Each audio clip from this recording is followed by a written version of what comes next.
പറയട്ടെ. അതായത് മലയാളം സർവകലാശാലയ്ക്ക് വേണ്ടി ഏറ്റെടുത്ത ഭൂമി 11 ഏക്കർ കാണുന്നതിന് വേണ്ടിയിട്ടാണ് ഞങ്ങൾ ഇന്ന് ഇവിടെ എത്തിയിട്ടുള്ളത്. യൂത്ത് ലീഗിൻ്റെ സംസ്ഥാന സെക്രട്ടറി CK മുഹമ്മദ് അലി, മലപ്പുറം ജില്ലാ general secretary Mustafa Abdul Latheef, youth ലീഗിൻ്റെ ജില്ലാ ഭാരവാഹികൾ, സംസ്ഥാന പ്രവർത്തക സമിതി അംഗങ്ങൾ, അതുപോലെ ഈ പ്രദേശത്തെ പാർട്ടിയുടെ നേതാക്കന്മാർ എല്ലാവരും ചേർന്നാണ് ഈ ഭൂമി സന്ദർശിക്കാൻ വേണ്ടി വന്നത്. ഈ ഭൂമി മലയാള സർവകലാശാലയ്ക്ക് വേണ്ടി ഏറ്റെടുക്കുന്നത് 2019-ലാണ്. ആരുടെയൊക്കെ ഉടമസ്ഥതയിലാണ് ഈ ഭൂമി എന്ന് പരിശോധിക്കുമ്പോഴാണ് ഇതിനകത്തെ അഴിമതിയുടെ ആദ്യത്തെ ലക്ഷണങ്ങൾ നമുക്ക് കാണാൻ സാധിക്കുക. ഈ ഭൂമി ഏറ്റെടുത്തത് ഒന്ന് ശ്രീ ഹബീബ് റഹ്മാൻ അഭയം പൂക്കയിൽ തിരൂർ, മറ്റൊന്ന് അബ്ദുൽ ജലീൽ പള്ളിക്കണ്ടത്തിൽ വീട്, ശ്രീ ജംഷീദ് റഫീഖ്, ശ്രീ മുഹമ്മദ് കാസിം അഭയം തിരൂർ, ശ്രീ യാസിർ, ശ്രീ അബ്ദുസലാം പന്നിക്കണ്ടത്തിൽ തിരൂർ, ശ്രീ ഇൻജാസ് മുനവർ, ശ്രീ അബ്ദുൽ ഗഫൂർ പന്നിക്കണ്ടത്തിൽ, ശ്രീ വെള്ളേക്കാട്ട് നിയാസിന് വേണ്ടി മുഹമ്മദ് കാസിം. ഇത്രയും ആളുകളുടെ കയ്യിൽ നിന്നാണ് ഈ ഭൂമി സംസ്ഥാന സർക്കാർ 11 ഏക്കർ ഏറ്റെടുത്തത്. ഈ വ്യക്തികൾ ആരൊക്കെയാണ് എന്ന് പറയുമ്പോൾ ഈ ഹബീബ് റഹ്മാനും അതുപോലെ തന്നെ ജംഷീദ് റഫീഖും വെള്ളേക്കാട്ട് നിയാസും, ഹബീബ് റഹ്മാനും വെള്ളേക്കാട്ട് നിയാസും മുഹമ്മദ് കാസിമും, ഈ 3 ആളുകൾ കേരളത്തിലെ ന്യൂനപക്ഷ വകുപ്പ് മന്ത്രി വി അബ്ദുറഹ്മാൻ്റെ സഹോദരൻ്റെ മക്കളാണ്. മറ്റാളുകൾ ശ്രീ അബ്ദുൽ ഗഫൂർ പന്നിക്കണ്ടത്തിൽ എല്ലാവർക്കും അറിയാം, കഴിഞ്ഞ 2 തവണയായി തിരൂർ മത്സരിച്ച ഇടതുപക്ഷ സ്ഥാനാർത്ഥി. അദ്ദേഹത്തിൻ്റെ സഹോദരങ്ങളാണ് അബ്ദുസലാമും അബ്ദുൽ ജലീലും ശ്രീ ജംഷീദ് റഫീഖും. ഇവരുടെ കയ്യിൽ നിന്നാണ് മലയാളം സർവകലാശാലയ്ക്ക് വേണ്ടി 11 ഏക്കർ സംസ്ഥാന സർക്കാർ ഏറ്റെടുത്തത്. ഏറ്റെടുത്ത സമയത്ത് തന്നെ ഞങ്ങൾ ഈ ഭൂമിയിൽ വന്ന് അന്ന് തന്നെ മാധ്യമങ്ങളോട് പറഞ്ഞതാണ്, ഇത് CRZ 3-യിൽ ഉൾക്കൊള്ളുന്ന NDZ നോൺ ഡെവലപ്മെൻറ്റ് സോണായ, ബഫർ സോണായ, അതീവ പരിസ്ഥിതി ദുർബല പ്രദേശമായ കണ്ടൽക്കാടുകൾ തിങ്ങി നിറഞ്ഞ ഒരു സ്ഥലമാണ്. ഇവിടെ നിർമ്മാണം ഒരു കാരണവശാലും നടക്കില്ല. ഈ ഭൂമിയുടെ പേരിൽ അഴിമതിയുണ്ട് എന്നായിരുന്നു ഞങ്ങളുടെ അന്നത്തെ ആക്ഷേപം 2019. അന്ന് കേരളത്തിലെ ഉന്നത വിദ്യാഭ്യാസ വകുപ്പ് മന്ത്രി ആയി ഇരുന്ന ആൾ ശ്രീ KT ജലീലാണ്. അന്ന് അദ്ദേഹം മറുപടി പറഞ്ഞത്, കണ്ടൽക്കാടും അതുപോലെ തന്നെ പവർ സോണും CRZ 3-യും NDZ-ഉം ഒക്കെ ഉൾക്കൊള്ളുന്ന സ്ഥലം പൂർണ്ണമായും ഒഴിവാക്കിയാണ് ഈ 11 ഏക്കർ സ്ഥലം ഞങ്ങൾ ഏറ്റെടുത്തത് എന്നായിരുന്നു ജലീലിൻ്റെ അന്നത്തെ വാദം. എന്നാൽ ഇപ്പോൾ ഗ്രീൻ ട്രിബ്യൂണൽ, ചെന്നൈയിലെ ഗ്രീൻ ട്രിബ്യൂണൽ ഏർപ്പെടുത്തിയ ഉപസമിതി കൃത്യമായി കണ്ടെത്തിയിരിക്കുന്നു, ഇതിനകത്തെ മഹാഭൂരിഭാഗം വരുന്ന ഭൂമികളും, ഏതാണ്ട് എല്ലാ സർവേ നമ്പറിലെയും ഭൂമികൾ ഈ പറയുന്ന CRZ 3-യിൽ വരുന്ന, കൃത്യമായി അതിൻ്റെ കോപ്പിയാണ്, മാധ്യമങ്ങൾക്ക് അതിൻ്റെ കോപ്പി നൽകാം. CRZ 3, അതുപോലെ തന്നെ NDZ non development zone, mangroves, കണ്ടൽക്കാടുകൾ തിങ്ങി നിറഞ്ഞ സ്ഥലമാണെന്ന് ചെന്നൈയിലെ ഗ്രീൻ ട്രിബ്യൂണൽ കണ്ടെത്തിയ റിപ്പോർട്ടിൻ്റെ കോപ്പിയാണ് ഞാൻ മാധ്യമങ്ങളുടെ മുമ്പാകെ കാണിക്കുന്നത്. ഇനി ഈ ഭൂമിയുടെ വില, ഇതിന് ന്യായവില പരിശോധിക്കുമ്പോഴാണ് നമുക്കറിയാം, ന്യായവിലക്ക് നമ്മുടെ നാട്ടിൽ എവിടെയും ഭൂമി നടക്കാറില്ല, ഭൂമി കച്ചവടം നടക്കാറില്ല, ശരിയാണ്. പക്ഷേ ന്യായവിലയുടെ ഏതാണ്ട് എത്ര ഇരട്ടി, ആ പേപ്പർ എടുക്കുമോ, ഏതാണ്ട് എത്ര ഇരട്ടി ആയിരിക്കും സർക്കാർ ഏറ്റെടുക്കുന്ന ഭൂമി? ഇതിനകത്ത് വിവരാവകാശ പ്രകാരം ഈ ഭൂമി ഏറ്റെടുക്കുന്ന സമയത്ത് ഇവിടുത്തെ ന്യായവില എത്രയാണ് എന്ന് ചോദിച്ചപ്പോൾ നൽകിയ മറുപടിയാണ് ഞാൻ മാധ്യമങ്ങളുടെ മുമ്പാകെ കാണിക്കുന്നത്. 6-1 പരമാവധി വില 7500 രൂപ. 6-1 എന്ന് പറഞ്ഞാൽ, ഒരു 6 എന്ന് പറഞ്ഞാൽ 2 സെൻറ്റും 2.47 സെൻറ്റ്, 2.47 സെൻറ്റ് എന്ന് പറഞ്ഞാൽ 1 സെൻറ്റിന് 7500-ൻ്റെ പകുതിയിൽ താഴെ മാത്രമാണ് ന്യായവിലയുള്ളത്. എന്നാൽ ഈ ഭൂമിക്ക് സർക്കാർ എത്രയാണ് വില കൊടുത്തത്? 1,60,000. 17,65,00,000 രൂപയാണ് ഈ സ്ഥലത്തിന് വേണ്ടി സംസ്ഥാന സർക്കാർ പാർട്ടിക്ക് താല്പര്യമുള്ള ആളുകൾക്ക് കൊടുത്തത്. ഇതിനെല്ലാം നേതൃത്വം കൊടുത്തത് ഉന്നത വിദ്യാഭ്യാസ മന്ത്രിയാണ്. ഉന്നത വിദ്യാഭ്യാസ മന്ത്രി ശ്രീ കെ ടി ജലീൽ, അന്നത്തെ ഉന്നത വിദ്യാഭ്യാസ മന്ത്രി ശ്രീ കെ ടി ജലീലിന് അത് നിഷേധിക്കാൻ കഴിയുമോ എന്ന ചോദ്യമാണ് ഞങ്ങൾ ചോദിക്കാൻ ആഗ്രഹിക്കുന്നത്. അതുമാത്രമല്ല, ഈ ആളുകളുടെ ഒന്നും പേരിലുള്ള പരമ്പരാഗതമായ ഭൂമിയല്ല ഈ ഭൂമി. ഇത് സർക്കാരിന് കച്ചവടം ചെയ്യാൻ വേണ്ടി തൊട്ടു മുമ്പ് ഈ പ്രദേശത്തെ വിവിധ ആളുകളിൽ നിന്ന് ചെറിയ വിലക്ക്, പരമാവധി ഒരു സെൻറ്റിന് 40,000, ഏറ്റവും കുറഞ്ഞത് 2,000 രൂപ മുതൽ 40,000 രൂപ വരെ വിലയുള്ള ഭൂമിയാണ് ഇത്. ടോട്ടൽ 11 ഏക്കർ ഇവർ കളക്ട് ചെയ്ത് സംസ്ഥാന സർക്കാരിന് ഒരു സെൻറ്റിന് 1,60,000 രൂപക്ക് മറിച്ച് വിറ്റത്. ഈ ആളുകളൊക്കെ ഇടനിലക്കാരായി നിന്ന ആളുകളാണ്. ഭൂമി വിറ്റ ഒരാളാണ് എൻ്റെ കൂടെ ഇപ്പോൾ ഉള്ളത്, മൊയ്തീങ്ക അല്ലേ? പേര് മൊയ്തീങ്ക. മൊയ്തീങ്ക ഒരു സെൻറ്റിന് അന്ന് എത്രക്കാണ് വിറ്റത്? 35,000 രൂപയ്ക്കാണ് മൊയ്തീങ്ക സ്ഥലം വിറ്റത്. ഈ റോഡിനോട് ചേർന്നുള്ള സ്ഥലം വിറ്റ ഒരാളെ ഞാനിപ്പോൾ കണ്ടു. അദ്ദേഹത്തിന് മാധ്യമങ്ങളുടെ മുമ്പാകെ വരാൻ ബുദ്ധിമുട്ടുണ്ട്. അദ്ദേഹം പറഞ്ഞത് ഞാൻ 40,000 രൂപക്കാണ് വിറ്റതെന്നാണ്. എന്ന് പറഞ്ഞാൽ റോഡിനോട് ചേർന്ന സ്ഥലം 40,000, ഇദ്ദേഹത്തിൻ്റെ കുറച്ച് അകത്ത് ഇദ്ദേഹം 35,000. പിറകോട്ട് പോകും തോറും ഏറ്റവും ചുരുങ്ങിയത് അവസാനം വരുന്നത് 2,000 രൂപ. ഈ ഭൂമിയാണ് ഇങ്ങനെ കൊള്ള വിലക്ക് 1,60,000 രൂപക്ക് ശ്രീ കെ ടി ജലീലിൻ്റെ താല്പര്യപ്രകാരം സംസ്ഥാന സർക്കാർ ഏറ്റെടുത്തത്. ഇനി അന്ന് ഞങ്ങൾ പറഞ്ഞു ചതുപ്പ് സ്ഥലമാണ്, അപ്പോൾ നിർമ്മാണ പ്രവർത്തനങ്ങൾ ആരംഭിക്കുമെന്നാണ് പറഞ്ഞത്. ഞാൻ മാധ്യമ സുഹൃത്തുക്കളോട് ഈ പ്രദേശം ഒന്ന് ചുറ്റി കാണാൻ വേണ്ടി പറയാണ്. ഇതിൻ്റെ പിറകിലേക്ക് നിങ്ങളെ ക്യാമറ കണ്ണുകൾ ഒന്ന് പോയാൽ അത് ചതുപ്പ് പ്രദേശമാണെന്നും കണ്ടൽക്കാടുകൾ തിങ്ങി നിറഞ്ഞ സ്ഥലമാണെന്നും നിങ്ങൾക്ക് കാണാൻ സാധിക്കും. മാത്രമല്ല, 2019 കേരളത്തിൻ്റെ മുഖ്യമന്ത്രി ശ്രീ പിണറായി വിജയൻ ഓൺലൈനിലൂടെ തറക്കല്ലിട്ട സ്ഥലമാണ്. 6 വർഷമായിട്ട് ഇന്നുവരെ ഒരു കല്ല് പോലും ഈ സ്ഥലത്ത് വെച്ചിട്ടില്ല, വെക്കാൻ കഴിയില്ല. എന്താ കാര്യം? ഇതിന് പരിസ്ഥിതി അനുമതി കിട്ടില്ല, ഇതിന് വിവിധ വകുപ്പുകളുടെ ഒരു അനുമതിയും കിട്ടില്ല എന്ന് ബോധ്യമുള്ളത് കൊണ്ടാണ് 2019 തറക്കല്ലിട്ടിട്ട് ഒരു കല്ല് പോലും ഈ പ്രദേശത്ത് വെക്കാൻ സംസ്ഥാന സർക്കാരിന് കഴിയാത്തത്. ഇപ്പോൾ സർക്കാർ വേറെ ഭൂമി അന്വേഷിച്ചുകൊണ്ടിരിക്കുകയാണ്. അതുകൊണ്ട് യൂത്ത് ലീഗിന് ഇക്കാര്യത്തിൽ ആവശ്യപ്പെടാനുള്ളത്, ഒന്നാമത്തെ കാര്യം, സർക്കാർ ചെലവഴിച്ച 17,65,00,000 രൂപ ശ്രീ കെ ടി ജലീലിൽ നിന്ന് ഈടാക്കാൻ സംസ്ഥാന സർക്കാർ തയ്യാറാകണം. കാരണം ഈ ഭൂമി ഉപയോഗശൂന്യമാണ് എന്ന് കണ്ടെത്തിയിരിക്കുന്നു. ഈ ഭൂമി വേണമെങ്കിൽ ജലീൽ ഏറ്റെടുത്തോട്ടെ. ജലീൽ ഭാര്യയുടെ കയ്യിൽ നിന്ന് കടം വാങ്ങിയിട്ടാണെങ്കിലും ശരി, അത് മാസത്തവണ അടച്ചു കൊടുത്തിട്ടാണെങ്കിലും ശരി, എങ്ങനെയാണെങ്കിലും ശരി, സർക്കാരിന് സാധാരണക്കാർ നികുതി കൊടുക്കുന്ന പണം ഉപയോഗിച്ച് വാങ്ങേണ്ട ഭൂമിയല്ല ഈ ഭൂമി എന്ന് വ്യക്തമായ സാഹചര്യത്തിൽ ജലീലിൽ നിന്ന് ഇത് തിരിച്ചു പിടിക്കാൻ സംസ്ഥാന സർക്കാർ തയ്യാറാകണം. അതുമാത്രം പോരാ, ഇതുമായി ബന്ധപ്പെട്ട അഴിമതി കൃത്യമായി അന്വേഷിച്ച് നിയമ നടപടി സ്വീകരിക്കാൻ ജലീൽ മാത്രമല്ല, ഇതിനകത്ത് ഈ പറയുന്ന ആളുകളൊക്കെ പങ്കുപറ്റിയിട്ടുണ്ട്. ആരൊക്കെയാണോ ഇതിനകത്ത് പങ്കുപറ്റിയത് അവരെല്ലാം നിയമത്തിന് മുമ്പിലേക്ക് കൊണ്ടുവരാൻ സംസ്ഥാന സർക്കാർ തയ്യാറാകണം എന്നാണ് യൂത്ത് ലീഗിന് ആവശ്യപ്പെടാനുള്ളത്. ഇതിനകത്ത് ജലീലിന് ഒരു പങ്കുമില്ല എന്ന് ജലീൽ പറയുകയാണെങ്കിൽ, പറഞ്ഞാലും ശരി പറഞ്ഞില്ലെങ്കിലും ശരി, തൊട്ടടുത്ത ദിവസം അദ്ദേഹത്തിൻ്റെ വകുപ്പും അദ്ദേഹവും ഒക്കെ ഇടപെട്ടതിൻ്റെ രേഖകൾ വരും ദിവസങ്ങളിൽ മാധ്യമങ്ങളുടെ മുമ്പാകെ നൽകും. ഇപ്പോൾ ഇക്കാര്യമാണ് ഞങ്ങൾക്ക് ആവശ്യപ്പെടാനുള്ളത്. ഈ ഭൂമി ഇടപാടിൽ, സാമ്പത്തിക ഇടപാടിൽ ജലീൽ പണം വാങ്ങിയെന്നാണ് ആരോപിക്കുന്നത്. ഉറപ്പായിട്ടും. കാരണം ഇത്ര ചതുപ്പ് പ്രദേശമായ ഈ സ്ഥലം ഉപയോഗശൂന്യമാണ് എന്ന് അന്ന് തന്നെ, ഈ ഭൂമി ഏറ്റെടുക്കുന്നതിന് മുമ്പ് തന്നെ കേരള നിയമസഭയിൽ ഈ നിയോജകമണ്ഡലത്തിൽ MLA ആയ ശ്രീ മമ്മൂട്ടി, അന്നത്തെ പ്രതിപക്ഷ നേതാവ് ശ്രീ രമേശ് ചെന്നിത്തല, ഞങ്ങൾ പ്രതിപക്ഷ സംഘടനകളൊക്കെ അന്ന് പറഞ്ഞിട്ടും അതൊന്നും മുഖവിലേക്ക് എടുക്കാതെ ഈ ഭൂമിയിൽ നിർമ്മാണം നടക്കും, ഒരു കുഴപ്പമുള്ള ഭൂമിയല്ല, ഇത് കോൺഗ്രസും ലീഗും വെറുതെ പറയുന്ന ആക്ഷേപമാണ്, വികസനം മുടക്കുകയാണ് എന്നായിരുന്നു അന്ന് ഉന്നത വിദ്യാഭ്യാസ മന്ത്രി ജലീലിൻ്റെ വാദം.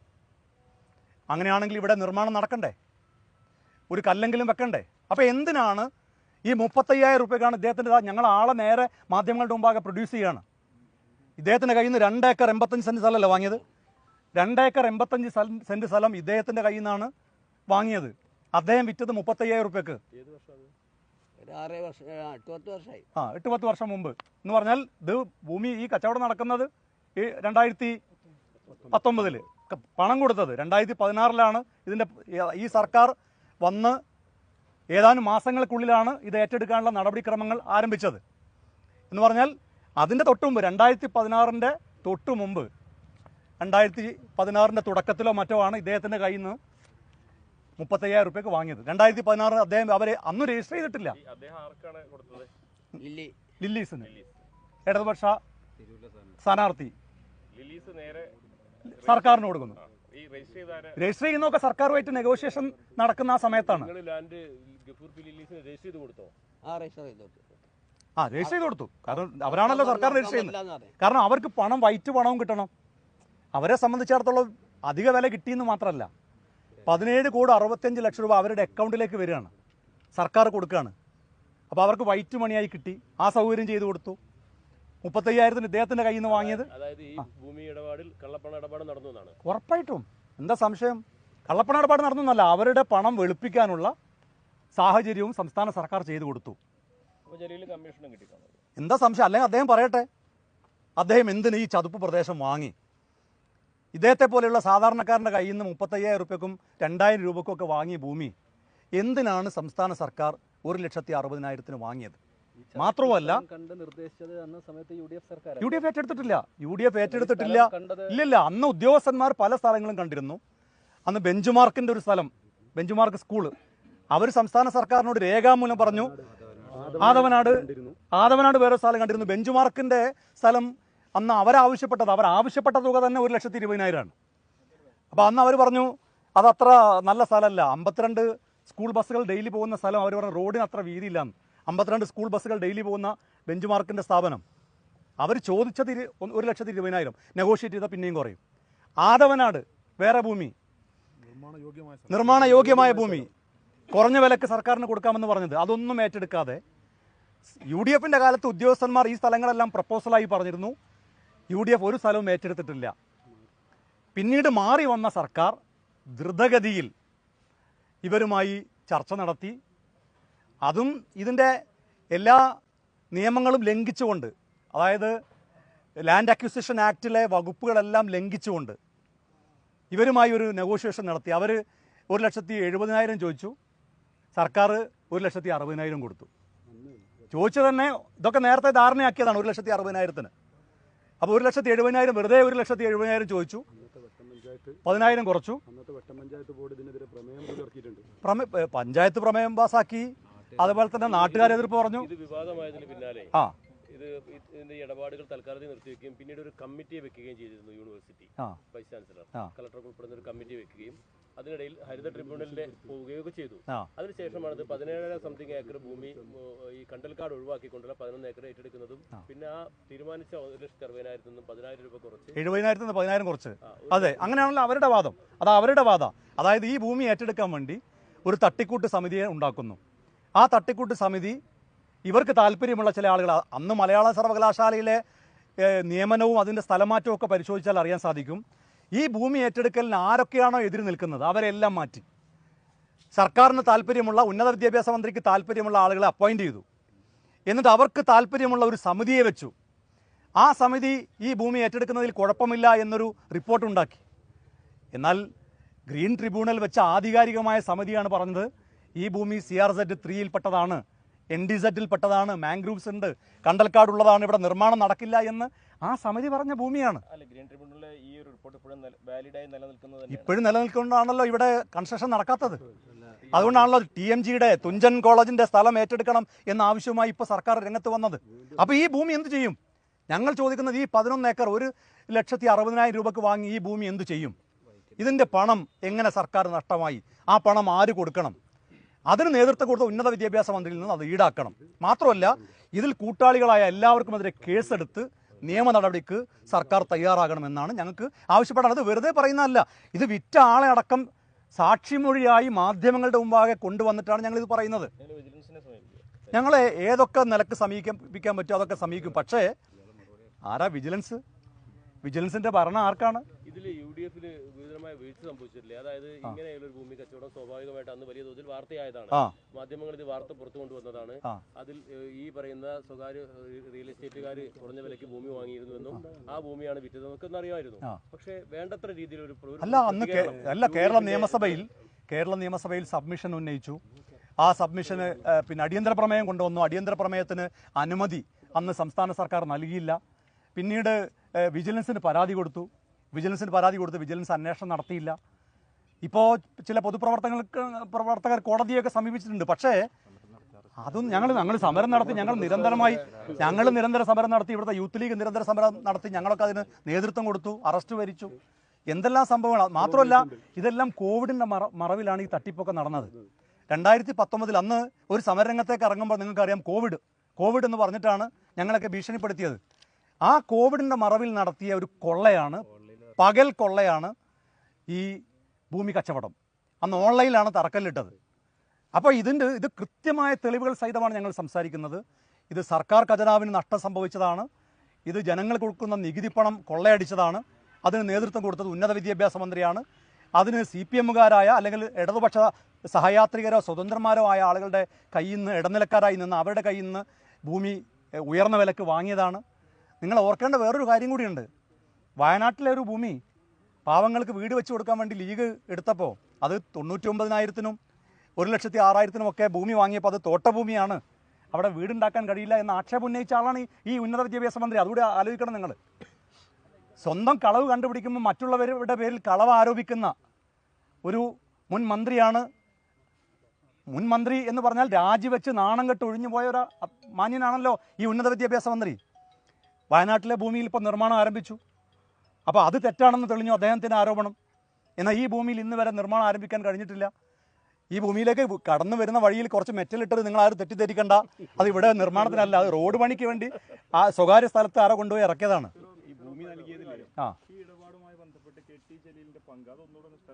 KT ജലീൽ അതെ, അതായത് ഉന്നത വിദ്യാഭ്യാസ മന്ത്രിക്ക് ഇതിനകത്ത് ഒരു പങ്കുമില്ല എന്ന് അദ്ദേഹം പറഞ്ഞാലും ശരി, പറഞ്ഞില്ലെങ്കിലും ശരി, ഒരു അവസരം കൊടുക്കണം അദ്ദേഹത്തിന് നിലപാട്. അദ്ദേഹം നേരിട്ട് ഇടപെട്ടതിൻ്റെ തെളിവുകൾ മാധ്യമങ്ങളുടെ മുമ്പാകെ നൽകും, ഒരു സംശയം വേണ്ട. ഇപ്പോൾ ഇതുമായി ബന്ധപ്പെട്ട് ജനങ്ങൾക്ക് മുമ്പിൽ ഈ ഒരു വിഷയം ഞങ്ങൾ ഇദ്ദേഹത്തെ കൊണ്ടുവന്ന് 35,000-ന് വിറ്റ ഒരാളെ ഞങ്ങൾ ഹാജരാക്കി. അത് 5 സെൻറ്റും 10 സെൻറ്റും ഒന്നും അല്ല. ഇതിനകത്ത് 11 ഏക്കറിൽ 2 ഏക്കർ 85 സെൻറ്റ് സ്ഥലം വിറ്റ ആളാണ് ഇദ്ദേഹം, മൊയ്തീൻ ഖാ. അദ്ദേഹം വിറ്റത് 35,000 രൂപയ്ക്ക്. ആ ഭൂമിയാണ് മാസങ്ങൾ കഴിഞ്ഞപ്പോൾ 1,60,60,000-ന് വിറ്റത്. അപ്പോൾ ഇദ്ദേഹത്തിൻ്റെ ഭൂമിയിൽ തന്നെ എത്ര കോടിയാണ് ലാഭം?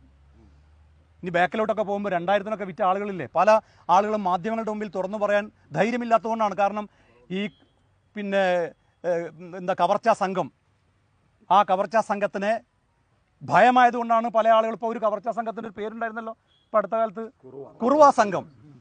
ഈ തിരൂരിലെ കുറുവാ സംഘം, തിരൂരിലെയും തവനൂരിലെയും താനൂരിലെയും ഒക്കെ കുറുവാ സംഘം നടത്തിയ ഈ മോഷണം, സ്വതന്ത്ര വേഷമണിഞ്ഞ ഈ കുറുവാ സംഘം നടത്തിയ അഴിമതി പുറത്തു പറയാൻ ധൈര്യമുള്ളത് ഒരു മൊയ്തീൻ ഖാണ്. അദ്ദേഹത്തിന് ഇനി നാളെ ഒന്നും സംഭവിക്കാതെ നിങ്ങളൊക്കെ നോക്കണം. ഇവിടുത്തെ യൂത്ത് ലീഗ് പ്രവർത്തകരെ അത് ഏൽപ്പിക്കുകയാണ് അദ്ദേഹത്തിൻ്റെ കാര്യം.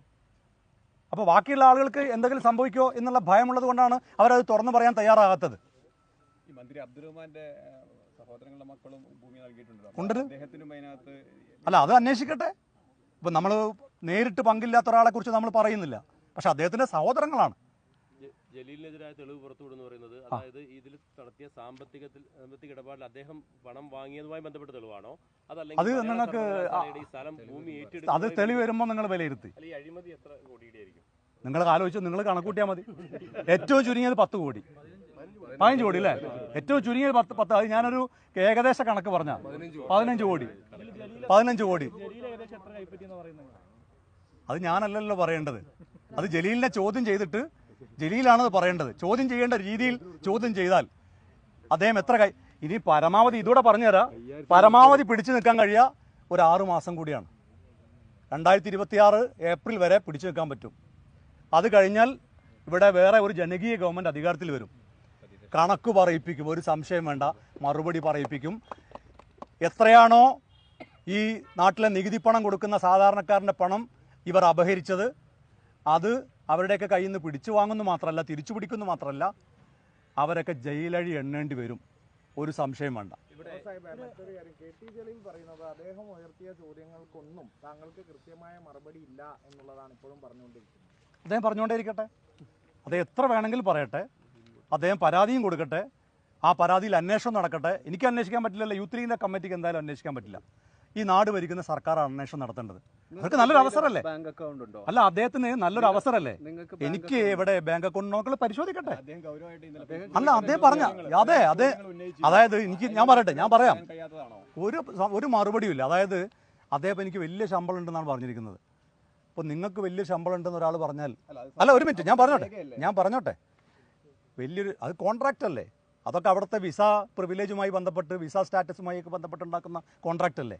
ഇതൊക്കെ വളരെ എളുപ്പമല്ലേ? ഒരാളുടെ പേരിൽ ഉള്ള ഒരു അക്കൗണ്ടൊക്കെ നിഗൂഢമായി വെക്കാൻ പറ്റുമോ? അതൊക്കെ അന്വേഷിച്ചാൽ പോരെ? സംസ്ഥാന സർക്കാരിനുള്ള സംവിധാനങ്ങളില്ലേ? അതിന് അദ്ദേഹം പരാതി കൊടുത്തിട്ടില്ലേ? എൻ്റെ പേരിൽ അദ്ദേഹം എന്നെ കുറച്ച് പുകഴ്ത്തി അദ്ദേഹം, അതായത് എനിക്ക് ഉയർന്ന ശമ്പളമുണ്ട് എന്നൊരാളെക്കുറിച്ച് അദ്ദേഹം, എൻ്റെ എതിരാളി, അത് രാഷ്ട്രീയ എതിരാളിയായ ഒരാൾ എന്നെക്കുറിച്ചൊരു പൊങ്ങച്ചം പറഞ്ഞാൽ ഞാൻ എന്തിനാണ് തള്ളിക്കളയുന്നത്? പക്ഷേ അതൊക്കെ അന്വേഷിച്ചോട്ടെ, അതിന് അന്വേഷിക്കാനുള്ള സംവിധാനമില്ലേ? ഒരു ഭയവുമില്ല. ഏത് അന്വേഷണത്തെയും ഞങ്ങൾ സ്വാഗതം ചെയ്യുന്നു. ഞാൻ ചെയ്യുന്ന ഏതെങ്കിലും നിയമവിരുദ്ധമായ ഇടപാടുണ്ടെങ്കിൽ ആ നിയമവിരുദ്ധമായ ഇടപാട് തുറന്നു കാണിക്കാനുള്ളൊരു സുവർണ്ണ അവസരമാണ് കെ ടി ജലീലിൻ്റെ മുമ്പാകെ വന്നിട്ടുള്ളത്. ഫേസ്ബുക്കിൽ വെറുതെ തള്ളി മറിക്കാതെ അദ്ദേഹം ഏറ്റവും പെട്ടെന്ന് അന്വേഷണ ഏജൻസിക്ക് മുമ്പായിട്ട് ആ തെളിവുകൾ സമർപ്പിക്കണം. അതോടൊപ്പം അതൊക്കെ അദ്ദേഹം ചെയ്യട്ടെ. അതോടൊപ്പം ഈ പറയുന്ന 15 കോടിയുടെ അഴിമതിയുടെ കാരണം, അതിന് നിജസ്ഥിതി, ഇനി അദ്ദേഹത്തിന് ഒരു പങ്കുമില്ല, വേറെ ആരോ ആണ് പറ്റിയെങ്കിൽ അദ്ദേഹം പറയട്ടെ. വേറെ ആരുടെയോ സമ്മർദ്ദമാണോ? ഇത് നികുതി പണവുമായിട്ട് ബന്ധപ്പെട്ട, ഫിറോസിൻ്റെ ശമ്പളവുമായിട്ട് ബന്ധപ്പെട്ടതല്ല. ഇത് നികുതി പണം മോഷ്ടിച്ച പ്രശ്നവുമായി ബന്ധപ്പെട്ടതാണ്. അതിന് അദ്ദേഹം മറുപടി പറയണം. വൈകിപ്പോയി എന്നുള്ളതാണ് എൻ്റെ ഒരു അഭിപ്രായം. കാരണം വെച്ചിട്ടുണ്ടെങ്കിൽ ഇത് കെ ടി ജലീൽ ചില ആരോപണങ്ങൾ ഉന്നയിച്ചതിൻ്റെ തൊട്ട് പിന്നാലെയാണ് നിങ്ങൾ മലയാള സർവകലാശാല. അല്ല ഞാൻ പറഞ്ഞല്ലോ, അദ്ദേഹം പറയുന്നത്, ഞാൻ ഈ പത്രസമ്മേളനം നടത്തുന്ന സമയത്ത് തന്നെ ഞാൻ പറഞ്ഞു, ഈ രേഖകളൊക്കെ ഇപ്പം ഇദ്ദേഹത്തെ പോലെ ഞാൻ പല ആളുകളെയും കണ്ടിരുന്നു. പല ആളുകളെയും കണ്ട സമയത്ത് അദ്ദേഹത്തിന് ഫോൺ കോൾ പോയി. ഞങ്ങളെടുത്ത് വന്നിരുന്നു, ഭൂമി എത്രയൊക്കെ വിറ്റതെന്ന് ചോദിക്കുന്നുണ്ട്. CPM-കാരടക്കം വിറ്റിട്ടുണ്ട്. ഇവിടെ ലോക്കൽ കമ്മിറ്റിയില്ലേ, ലോക്കൽ കമ്മിറ്റി ഭാരവാഹി ഒരു നമ്പൂതിരി ഉൾപ്പെടെയുള്ള ആളുകൾ ഭൂമി വിറ്റിട്ടുണ്ട്. അപ്പോൾ ഇത്തരം ആളുകളുടെയൊക്കെ സമീപത്തേക്ക് അന്വേഷണം എത്തുന്നു എന്ന് മനസ്സിലാക്കിയപ്പോൾ ഉടനെ ഒരു കോൺട്രാക്റ്റും ഉയർത്തിപ്പിടിച്ചു, ഒരു വിസയും ഉയർത്തിപ്പിടിച്ചു. എനിക്ക് മാത്രമല്ലല്ലോ ദുബായിൽ വിസ ഉള്ളത്, CPM-ൻ്റെ മന്ത്രിമാർക്കുണ്ട്, ഇടതുപക്ഷത്തിൻ്റെ മന്ത്രിമാർക്ക്, CPM-ൻ്റെ മന്ത്രിമാർക്കല്ല, ഇടതുപക്ഷത്തിൻ്റെ മന്ത്രിമാർക്ക് ദുബായ് വിസ ഉണ്ട്. KB ഗണേഷ് കുമാറിന് ദുബായ് വിസ ഉണ്ട്.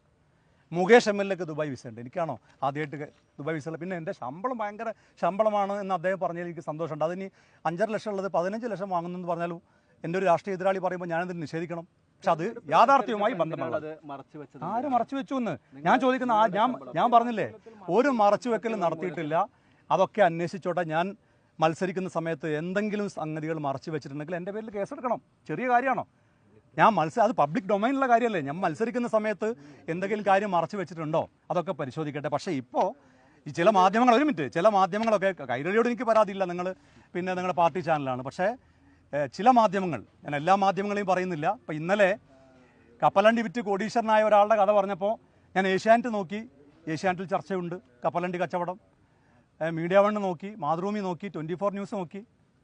ആ സമയത്ത് കോൺഗ്രസിലെ വിഭാഗീയത ചർച്ച ചെയ്തൊരു ചാനലുണ്ട്, ഞാൻ പേരൊന്നും പറയുന്നില്ല. അങ്ങനെ അജണ്ട വെച്ച് പ്രവർത്തിക്കുന്ന ചില മാധ്യമങ്ങളുണ്ട്. അവർ ഈ വാർത്തയൊക്കെ ഒന്ന് കയറി എന്ന് നോക്കട്ടെ.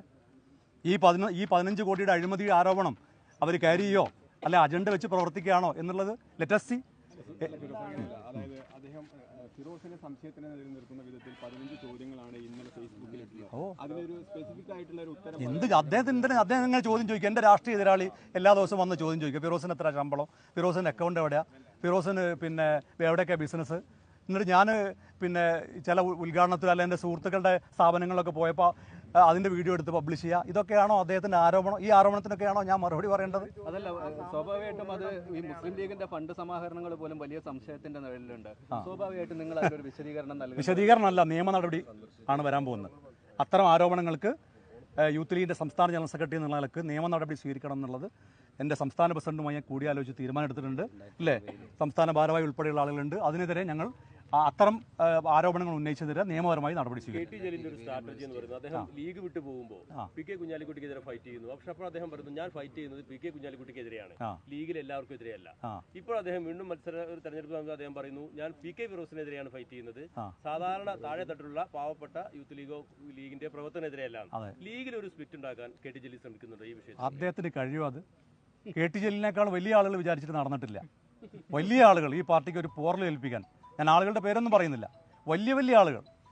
പിന്നെയാണോ ഈ KT ജലീൽ? ലീഗിനകത്ത് ഒരു പോറൽ ഏൽപ്പിക്കാൻ കഴിയില്ല. മാത്രമല്ല അദ്ദേഹം അറ്റൻഷൻ സീക്കിംഗ് ആണ്. തെരഞ്ഞെടുപ്പ് വരുന്ന സമയത്ത് അറ്റൻഷൻ സീക്കിംഗ് ആയിട്ട് ഇറങ്ങും. കുറേ ആരോപണം, എന്തെല്ലാം ആരോപണം അദ്ദേഹം ഉന്നയിച്ചു. ഡൽഹിയിലെ ആസ്ഥാന മന്ദിരം അറിയുന്നില്ലേ? നിങ്ങളിപ്പോൾ ഫേസ്ബുക്കിലെ 15 ചോദ്യം ചോദിച്ചില്ലേ? ഡൽഹിയിലെ ആസ്ഥാന മന്ദിരത്തിൻ്റെ രജിസ്ട്രേഷൻ നടക്കാൻ പോകുന്നില്ല എന്ന് അദ്ദേഹം ഫേസ്ബുക്കിൽ എഴുതിയില്ല. നിങ്ങളെന്താ ഇപ്പോൾ ആ ചോദ്യം മൈക്കുമായി അദ്ദേഹത്തോട് ചോദിക്കാത്തത്? വയനാട്ടിലെ ഭൂമി, ആ ഭൂമി അവിടെ നിർമ്മാണം നടക്കില്ല, അതുകൊണ്ട് ദുരന്തബാധിതർ ഉടനെ തന്നെ വാങ്ങിയ പണം തിരിച്ചടച്ച് സംസ്ഥാന സർക്കാരിനെ സമീപിക്കണം എന്ന് അദ്ദേഹം ഫേസ്ബുക്കിൽ എഴുതിയില്ലേ? അന്ന് ആദ്യമായി അദ്ദേഹം ഈ ദുരന്തം ഉണ്ടായിട്ട് ഒരു കൊല്ലം ആ വയനാട്ടിലേക്ക് കയറാത്ത ആൾ വയനാട്ടിലേക്ക് വണ്ടി കയറില്ലേ? ഈ വീട് നിർമ്മാണം മുടക്കാൻ അവിടെ നിർമ്മാണം ആരംഭിച്ചില്ലേ? അപ്പോൾ അദ്ദേഹം ഇങ്ങനെ പല ചോദ്യങ്ങളും ചോദിച്ചുകൊണ്ടിരിക്കും. അദ്ദേഹത്തിൻ്റെ ചോദ്യങ്ങൾക്ക് മറുപടി പറയേണ്ട ഉത്തരവാദിത്വം എനിക്കില്ല. ഏതെങ്കിലും അന്വേഷണ ഏജൻസി ചോദിച്ചാൽ ആ ചോദ്യങ്ങൾക്ക് ഞാൻ മറുപടി പറയേണ്ടതുണ്ട്. അത് കൃത്യമായി ഞാൻ മറുപടി പറയും. പറഞ്ഞ അത്ര ശമ്പളം ഇല്ലേ അപ്പോൾ? എന്തിനാ? അല്ല ഞാൻ എൻ്റെ ശമ്പളം അയാൾ ഉയർന്നത് പറഞ്ഞാൽ, എൻ്റെ രാഷ്ട്രീയ എതിരാളി പറഞ്ഞാൽ ഞാൻ എന്തിനാണ് നിഷേധിക്കുന്നത്? അതാ ഞാൻ പറഞ്ഞത്. 5.5 ലക്ഷമൊക്കെ എൻ്റെ ആഗ്രഹമാണ്. 5.5 ലക്ഷം ഒന്നും എനിക്ക് ആഗ്രഹമല്ല. അത്യാവശ്യം എന്ത് നിങ്ങളെ ശമ്പളം ആരെങ്കിലും വെളിപ്പെടുത്തോ? വഴി ഇപ്പൊ സ്വകാര്യമായിട്ട് അല്ല, എന്ത് വിവാദം? അദ്ദേഹത്തിന് ജലീലിനല്ല വിവാദം, വേറെ ആർക്കും വിവാദമില്ലല്ലോ. അങ്ങനല്ല, എൻ്റെ ഒരു രാഷ്ട്രീയ എതിരാളി ഇത്രയും കാലമായി ലീഗിനെതിരെയും ലീഗ് നേതാക്കന്മാർക്കെതിരെയും ഒക്കെ ആക്ഷേപം ഉന്നയിക്കുകയും മാത്രമല്ല കൂലിയും വേലയില്ലാത്ത ഒരാളാണ് ഫിറോസ് എന്ന് നാട് നീളെ പ്രസംഗിച്ച് നടക്കുകയും മാധ്യമങ്ങൾ പറയുകയും ചെയ്ത ഒരാൾ അയാൾ ഇപ്പോൾ ഉയർന്ന ശമ്പളം വാങ്ങുന്നു എന്ന് പറയുന്നതിൽ അത് എന്നെക്കുറിച്ച് പുകഴ്ത്തി പറഞ്ഞതാണെങ്കിലും നന്ദിയുണ്ട്. അതൊക്കെ ഞാൻ നേരത്തെ പറഞ്ഞല്ലോ, അതുമായി ബന്ധപ്പെട്ട് എല്ലാം പറഞ്ഞു. ഇനി അതുമായി ബന്ധപ്പെട്ട് എന്തെങ്കിലും തെറ്റായ കാര്യങ്ങൾ എൻ്റെ ഭാഗത്തുനിന്നുണ്ടെങ്കിൽ ഞാൻ ചലഞ്ച് ചെയ്യുന്നു. കേരളം ഭരിക്കുന്നതിൽ ഒരു സ്വാധീനമില്ലാത്തൊരു വ്യക്തിയാണ് ഞാൻ. കേരളം ഭരിക്കുന്ന സർക്കാർ അന്വേഷണം നടത്തി ഇപ്പോൾ ഇത്രയും കാലം ഞാൻ അവർക്കെതിരെ ഉന്നയിച്ച അല്ലെങ്കിൽ സമരം ചെയ്ത, മാത്രമല്ല ആ മന്ത്രിസഭയിലെ ഒരു മന്ത്രിയെ രാജിവെപ്പിക്കുന്നതിന് ഒരു സംഘടനയ്ക്ക് വേണ്ടി നേതൃത്വം കൊടുത്തൊരു വ്യക്തി എന്ന നിലയിൽ പ്രതികാരം ചെയ്യാനുള്ള ഒരു സുവർണാവസരമാണ്, അത് വിനിയോഗിക്കണം. ഓക്കെ, അത് പറഞ്ഞുതരാം. ഞാനൊരു ട്രോളായിട്ട് പറഞ്ഞൊരു കാര്യം ജലീലിന് വേണമെങ്കിൽ ഇപ്പോൾ US-ഉം UK-ലും കാനഡയിലൊക്കെ വിസ ഉണ്ട് എന്ന് പറഞ്ഞത് ട്രോളായിട്ട് പറഞ്ഞതാണ്. അപ്പോൾ അത് ഏതോ ഒരു ചാനൽ വാർത്തയാക്കിയിരിക്കുകയാണ് US-ലും UK-ലുമൊക്കെ പിന്നെ ഫിറോസിന് ബിസിനസ് ഉണ്ട്. ഇപ്പോൾ അതായത് ഈ US B1 B2 വിസ എന്നൊക്കെ പറഞ്ഞാൽ അവിടുത്തെ സ്റ്റേറ്റ് ഗവൺമെൻറ്, സ്റ്റേറ്റ് ഡിപ്പാർട്ട്മെൻറ്റ് എന്ന് പറഞ്ഞാൽ US ഗവൺമെൻറ് എന്നെ ഇൻവൈറ്റ് ചെയ്തിട്ട് ഞാൻ പോയതാണ്. B1 B2 വിസ എന്ന് പറഞ്ഞാൽ അതിന് ബിസിനസ് ടൂറിസം വിസ എന്നാണ് പറയുക. അപ്പോൾ ആ രാജ്യത്തേക്ക് അങ്ങനെ പോകാൻ വേണ്ടിയും അതിനുശേഷം പോകാൻ വേണ്ടിയും ഇവിടെ പല മാധ്യമ പ്രവർത്തകർക്കും രാഷ്ട്രീയ നേതാക്കന്മാർക്കും ഒക്കെ അടിച്ചു കൊടുത്ത വിസയാണ് ബിസിനസ് ടൂറിസം വിസ. എനിക്ക് ആ വിസയും കൂടി ഉണ്ട് എന്ന് ഞാൻ ഒരു ട്രോളായിട്ട് മാധ്യമങ്ങളിൽ പറഞ്ഞത്, ഒരു ചാനൽ വാർത്തയാക്കിയത് അവിടെ വരെ ബിസിനസ് ഉണ്ട്, US-ലും UK-ലും കാനഡയിലും വരെ ബിസിനസ് ഉണ്ട് എന്ന് വരെ പറഞ്ഞു. അതൊക്കെ അതിൻ്റെ വഴിക്ക് നടക്കട്ടെ. അത് പറഞ്ഞല്ലോ, ഒരാളെക്കുറിച്ച് അദ്ദേഹത്തിന് കുറച്ച് വരുമാനം ഉണ്ട്, അയാൾ നല്ല രീതിയിൽ ജീവിക്കുന്നു എന്നൊക്കെ പറയുന്നതിൽ നമുക്ക് വലിയ പ്രയാസം തോന്നേണ്ട കാര്യമില്ല. പക്ഷേ അദ്ദേഹം ചില ഗൗരവമായിട്ടുള്ള ആക്ഷേപങ്ങൾ നിരന്തരമായി ഉന്നയിക്കുന്നുണ്ട്. അപ്പോൾ ആദ്യമൊക്കെ ഞങ്ങൾ അതിനെ അവഗണിച്ചിരുന്നു. പക്ഷേ ഇപ്പോൾ പാർട്ടി നേതൃത്വം എന്നോട് പറഞ്ഞത് അത് നിയമപരമായി അത് നടപടി സ്വീകരിക്കണം എന്നാണ്. നിയമപരമായി ഇപ്പോൾ താങ്ക് യു. അദ്ദേഹം എത്രയും ചോദിച്ചോട്ടെ. Okay, let us see, wait and see. Okay, അതാണ് എന്താണ് നിങ്ങളൊക്കെ തണലത്തും ഞാൻ നല്ല ഇതായിരിക്കും പറയാം. നല്ല 7 ലക്ഷം രൂപ ശമ്പളമാണെന്ന ഒരാളെ വില മൈക്ക്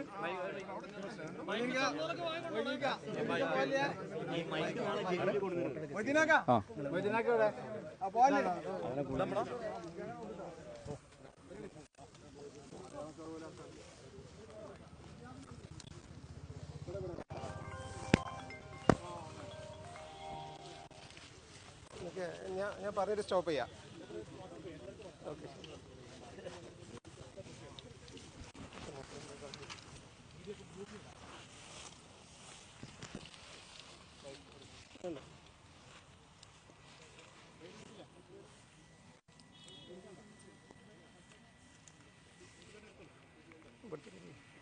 ഷോട്ടൊക്കെ കാണിച്ചാൽ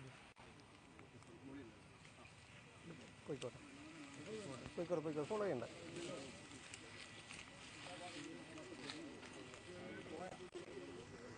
കാര്യങ്ങൾ എൻ്റെ ഭാഗത്തുണ്ടെങ്കിൽ ഞാൻ ചലഞ്ച് ചെയ്യുന്നു. കേരളം ഭരിക്കുന്നതിൽ ഒരു സ്വാധീനവും ഇല്ലാത്തൊരു വ്യക്തിയാണ് ഞാൻ. കേരളം ഭരിക്കുന്ന സർക്കാർ അന്വേഷണം നടത്തും.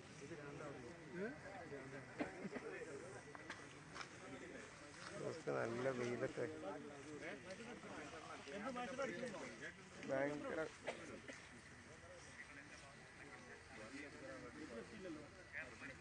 Mic off